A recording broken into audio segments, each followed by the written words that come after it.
Coup de tonnerre dans la famille de l'opposition congolaise à Kinshasa.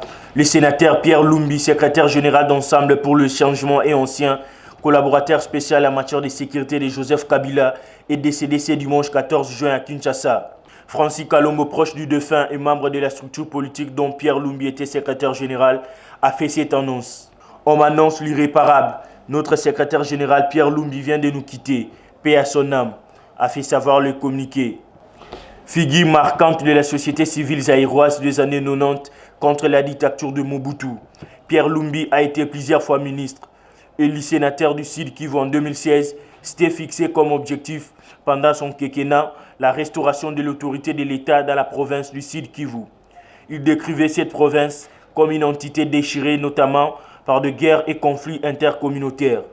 Pierre Lumbi, l'un des signataires de la lettre de ces partis de la majorité présidentielle qui ont plaidé pour l'organisation des élections dans les délais constitutionnels et qui devraient aboutir à l'alternance politique en République démocratique du Congo. Dans une lettre adressée le 14 septembre 2015 au président Joseph Kabila, il dénonçait les intentions inavouées de ne pas respecter la Constitution, de décrédibiliser et désacraliser les institutions sur lesquelles repose tout régime démocratique. Les signataires affirmaient que chaque jour qui passe apportait plus de confusion que de clarté. La gravité de la situation et les risques qu'il faisait peser sur l'avenir de la République démocratique du Congo appelaient des initiatives courageuses de la part du président Kabila et de la majorité présidentielle. Estimaient les 7 partis politiques que l'on a surnommés les G7 qui affirmaient qu'il était fondamentalement de garantir le respect absolu de la Constitution.